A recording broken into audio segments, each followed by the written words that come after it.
سیاسی منظر میں کافی تبدیلیاں پیدا ہو جائیں. عام طور پہ لوگ یہ سمجھتے ہیں کہ جب عمران خان صاحب اسلام آباد کی طرف لانگ مارچ کا اعلان کریں گے تو پاکستانی سیاست میں ایک بہت بڑا بھونچال آ جائے گا. لیکن آج الیکشن کمیشن آف پاکستان نے توشہ خانہ ریفرنس میں جو فریقین ہیں ان کو نوٹسز جاری کیے اور بتایا کہ کل جمعے کو دوپہر 2 بجے اس کیس کا جو محفوظ فیصلہ ہے وہ سنا دیا جائے گا. تو کیا یہ جو توشہ خانہ ریفرنس ہے اس کا فیصلہ پاکستان کی سیاست میں کوئی تبدیلی لے کے آئے گا؟ اس کے علاوہ آج عمران خان صاحب نے سرگودا یونیورسٹی میں ایک بہت اہم تقریر کی ہے اور اس تقریر میں انہوں نے جو اپنے سیاسی مخالفین ہیں ان کے خلاف اپنی جو جدوجہد ہے اس کو جہاد قرار دیا ہے اور کہا ہے کہ پاکستان میں حق اور باطل کی لڑائی ہے اور اس میں آپ نیوٹرل نہیں رہ سکتے. تو ایک یونیورسٹی میں جا کے عمران خان صاحب اس قسم کی بات کر سکتے ہیں. یہ ایک سیاسی بات ہے لیکن ہم اس کا جائزہ لیں گے آئینی اور قانونی پہلو سے. کچھ اور بھی ایشوز ہیں تو گفتگو کے لیے آج ہمارے پاس کچھ آئینی ماہرین تشریف رکھتے ہیں. جناب عرفان قادر صاحب ہیں جو سابق اٹارنی جنرل ہیں پاکستان کے اور اس وقت معاون خصوصی ہیں وزیر اعظم کے برائے احتساب اور داخلہ کے.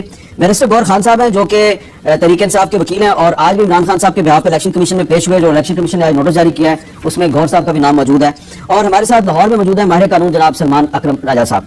سب سے پہلے یہ بتائیے عرفان قادر صاحب، آپ کو لگتا ہے کہ یہ توشہ خانہ ریفرنس جو ہے یہ کوئی بہت بڑی سیاسی تبدیلی کا پیش خیمہ بن سکتا ہے؟ دیکھیں، ہم نے دیکھا ہے ماضی میں بہت سے فیصلے ایسے ہوئے ہیں جو کہ سیاسی تبدیلی کا پیش خیمہ بنے ہیں. تو چونکہ اس سے پہلے میاں نواز شریف کے معاملے میں ایک فیصلہ آیا تھا، اس سے پہلے گیلانی صاحب کے بارے میں ایک فیصلہ آیا تھا، اس کے بعد ایک جہانگیر ترین صاحب کے بارے میں فیصلہ آیا تھا. تو وہ سارے فیصلے جو ہیں ان سے سیاست کا جو رخ ہے اس میں خاطر خواہ ایک تبدیلی آئی تھی. تو اب بھی وہ جو پناما کیس تھا اس میں بھی آپ دیکھیں تو وہ عمران خان نیازی بنام میاں نواز شریف تھا اور پھر جب وہ کیس ہو گیا تو عمران خان صاحب پرائم منسٹر بن گئے اور میاں صاحب کے کیسز بن گئے. تو اور وہاں پہ ایک مماثلت ہے ان تمام کیسز میں، وہ یہ ہے کہ میاں صاحب کے بارے میں کہا گیا تھا کہ انہوں نے کچھ چیزیں ایسٹ ڈکلیئر نہیں کیا. وہ ایسٹ کیا تھا کہ وہ جو بیٹے سے تنخواہ لینی تھی یا وہ اقامہ جو تھا اس کے تحت وہ انہوں نے ڈکلیئر نہیں کیا تھا اور وہ بھی بہت ایک ہائپر ٹیکنیکل ریزننگ کے تحت کہہ دیا گیا تھا کہ اگر نہیں بھی تنخواہ لی تو پھر بھی وہ ایک ایسٹ تھا اور وہ ڈکلیئر کرنا چاہیے تھا.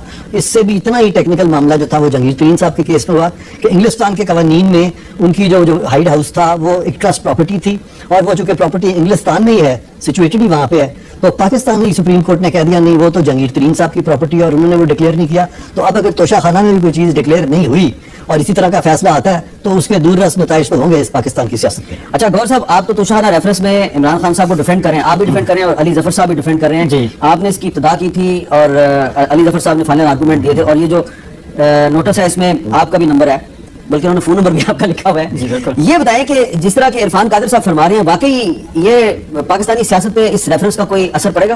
سر بیسیکلی حامد میر صاحب ایسے ہیں کہ یہ تو ایک آرڈنری قسم کا ریفرنس نہیں ہے، obviously عمران خان صاحب کا ہے. بعض لوگ ہے ہی ایسے کہ ان کے پیچھے کروڑوں عوام جو ہے ان کا مرہونی منت ہوتا ہے اور ان کا پورا دار و مدار ان کے ساتھ ہوتا ہے، تو وہ ایک آرڈنری ریفرنس تو نہیں ہے. بٹ اس وقت میرا خیال ہے یہ ادارے کا امتحان ہوگا، ہم سب کا امتحان ہوگا کہ اس وقت کمیشن کیا فیصلہ کر رہی ہے. میرا جو ذاتی خیال ہے کہ الیکشن کمیشن کو اپنے ادارے کا ضرور خیال ہوگا. ایک کنسٹیٹیوشنل فورم ہے، اس میں 4 ممبر ہے جو چاروں صوبوں کو ریپرزینٹ کر رہے ہیں، اس میں الیکشن کمشنر بیٹھا ہوا ہے اور وہ جو ریفرنس ہے obviously اس کا اگر غلط فیصلہ آ رہا ہے، اس کے اگینسٹ آ رہا ہے اور اس میں ڈسکوالیفیکیشن کی طرف وہ لے کے جا رہے ہیں تو اس کی امپلیکیشن تو ضرور ہوگی اور پورے ملک پہ ہوگی. آپ کو کیا لگتا ہے جو آپ نے آرگومنٹس دیے، علی ظفر صاحب نے آرگومنٹس دیے، آپ کو کیا لگتا ہے کہ فیصلہ عمران خان کے خلاف آ رہا ہے؟ میرا خیال ہے 100% انشاءاللہ تعالی ہمارے حق میں فیصلہ آئے گا. اس کی ریزن یہی ہے کہ ان کے اگر انٹائر دیکھیں یہ تو سینشنلائز کرنے کے لیے یہ سارے آ گئے 5 مہینے 4 مہینے اور یہ ریفرنس فائل کیا اور یہ توشہ خانے میں ہم نے جب ان کو ریپرزینٹ کر کے کیا اور فائنل آرگومنٹس میں علی ظفر صاحب نے جب ان کو فائنل یہ کہا کہ یہ ہمارے پاس 3 ایسٹس ہے، یہ سپریم کورٹ کی 2 ججمنٹس ہے کہ میں نے وہ ایسٹ ڈکلیئر کرنے جو میرے پاس 30 جون کو ہو. ہم نے 8 دسمبر 2019 کو